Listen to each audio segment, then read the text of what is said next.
Good morning, bakers. It's Sunday morning, and I thought I was going to be able to make a leaven out of this because I thought it would be ready.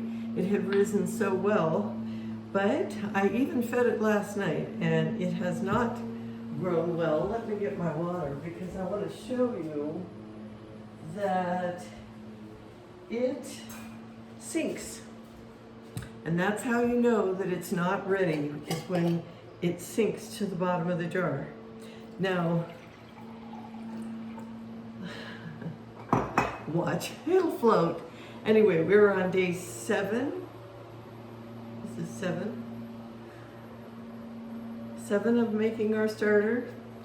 I fell into the trap that everybody falls into. We get impatient. We want it to hurry and be ready.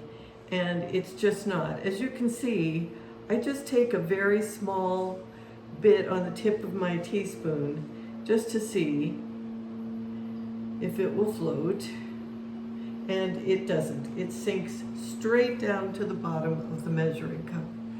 See, it's just floating on or sinking on the bottom. So that means it's not ready to make a leaven with. We still need to keep feeding it and getting it ready, getting it ripe. And it takes time. It's not something you can hurry. It just takes as long as it takes. So let's feed it again today, and maybe tomorrow it'll be ready. When it is, as soon as it rises consistently, probably for about 2 to 3 days, when it rises to the top of the jar for 2 or 3 days in a row, it floats in the water, and it smells good. This smells very rank. It's still not smelling like a mature starter. So let's just get started again with our 100 grams of water. Okay, that's exactly 100. Congratulations, Del, you did it. It's pretty rare when I get it right on the nose. Okay, and now that it's moved a little bit, it's 98, 97. Oh well, let's see if I can add just enough. Okay, close enough. 99, that's enough. I thought adding more flour would be the ticket, but it doesn't seem to have hurried it along at all. Oh, before I add the flour, let's add the starter. Do I usually do this in my little measuring cup? Oh, I'm only adding 25 grams. I just made 4 loaves of bread, got up at 4:45 this morning, and I'm a little bit tired and punchy. So let's get our 25 grams in there. I was just about ready to put the whole jar in there.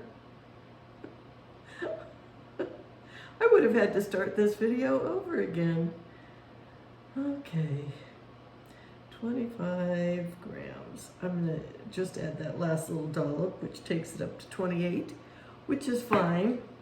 And now, you know, it's partially floating, but it's still not ready. So tare your scale back to 0 and add your 75, maybe 80 grams of strong white bread flour. Yes, I'll add 80. Actually, it's 83. And then I'll add 25 grams of this whole wheat flour. I'm gonna have to order some more. I'm just going to take it up to about 110. Give it a little extra so that it has more to feed on. It's very frustrating that but it's only been, what, 7 days? Maybe 8 at the most. So it's still really early. I would have been surprised if it had been ready. I was hopeful. That's a trap we all get involved in, where we're just so impatient, and that's why I say it takes a lot of persistence, perseverance, patience. You just can't, this is really the biggest part of your making your bread that takes the most patience, because building this starter is absolutely essential to being able to make good bread. You can't do it without it. I need to feed my starter bready prince today, but I don't have time today. My husband wants to go estate sailing, and it's over in the other side of Sacramento, so we've got to get out of here very soon. The sales on Sunday are the last day, and they often close at 1 o'clock, so we want to be out of here by 10. Oh, got it on the side of my jar. Anyway, I'm sorry we're not able to get it done. The one thing I will do is when we do get a ripe starter, I'm going to start putting links to the tools I use, for everything from the sturdy spatula to the kitchen scale to the thermometer, kitchen thermometer, to mason jars, just everything. I'll put links to the Dutch oven and everything I use. Bench scrapers, dough scrapers, bench scraper, dough scraper. These things, Cambros, which is, I use this size. This is a 6 quart. This is a 6 quart Cambro. And I use this size for proofing. You can get these cheaper from Walmart or someplace than you can Amazon. And they don't have to be Cambro brand. You're paying for the brand. The one thing I do recommend is the good Dutch oven, cast iron. I would not get the enameled. That's gonna crack, it's gonna peel, whatever, chip, because of the very, very high heat that you're baking at. So I would just get the plain old cast iron, and it needs to be good size because your bread has to grow.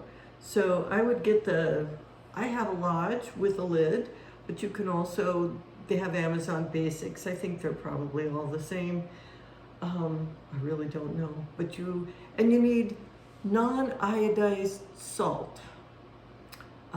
Morton salt normally comes in an iodized, just your table salt.